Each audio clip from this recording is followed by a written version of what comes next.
আসসালামু আলাইকুম বন্ধুরা, আজকে আমি আপনাদের দেখাতে চলেছি ফ্রাইড রাইস রান্নার ঘরোয়া সহজ রেসিপি, যা রেস্টুরেন্টের স্বাদকেও হার মানাবে। কথা না বাড়িয়ে চলুন আমরা মূল রেসিপিতে চলে যাই। চুলায় একটা ফ্রাই প্যান বসিয়ে আমি 1 কাপের মতো তেল দিয়ে 2টি ডিম হালকা একটু লবণ দিয়ে ঝুরি করে ভেজে নিব। ডিমের ঝুড়িটা উঠিয়ে আমি পূর্বে ম্যারিনেট করে রাখা মুরগির মাংসের পিসগুলি ভেজে নেব। আমি ম্যারিনেট করার সময় এতে আদা, রসুন, সয়া সস, গোলমরিচ এবং অল্প একটু কর্নফ্লাওয়ার দিয়েছিলাম। কিমা করা মাংসগুলোকে আমি নেড়েচেড়ে ভালোভাবে ভেজে নেব যাতে মাংসটা সিদ্ধ হয়ে যায়।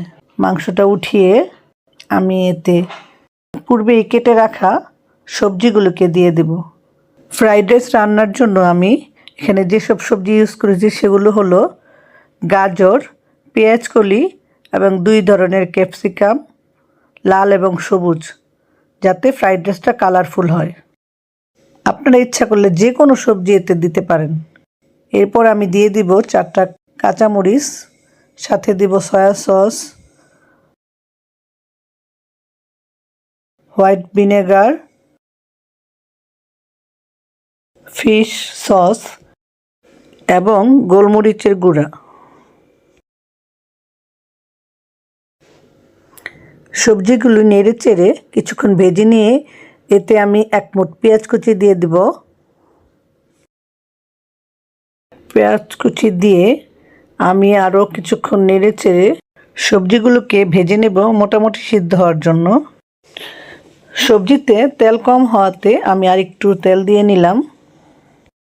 সবজি ভাজা হয়ে গেলে এতে আমি পূর্বে ভেজে রাখা মাংসের কিমা এবং ডিমের ঝুড়িটা দিয়ে সবগুলোকে মিশিয়ে আরও একটু ভেজে নেব।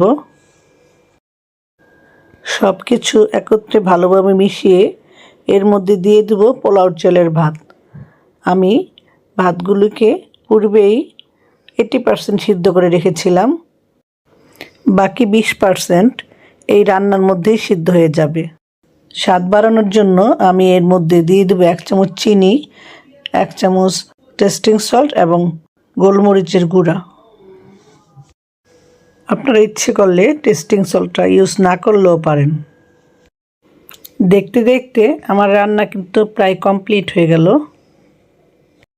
দেখতে পাচ্ছেন বন্ধুরা, সমস্ত কিছু মিশে ফ্রাইড রাইসের কালারটা কত সুন্দর হয়েছে।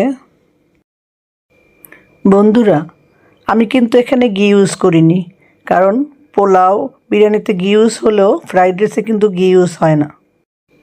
ধৈর্য সহকারে ভিডিওটা দেখার জন্য সবাইকে আন্তরিক ধন্যবাদ।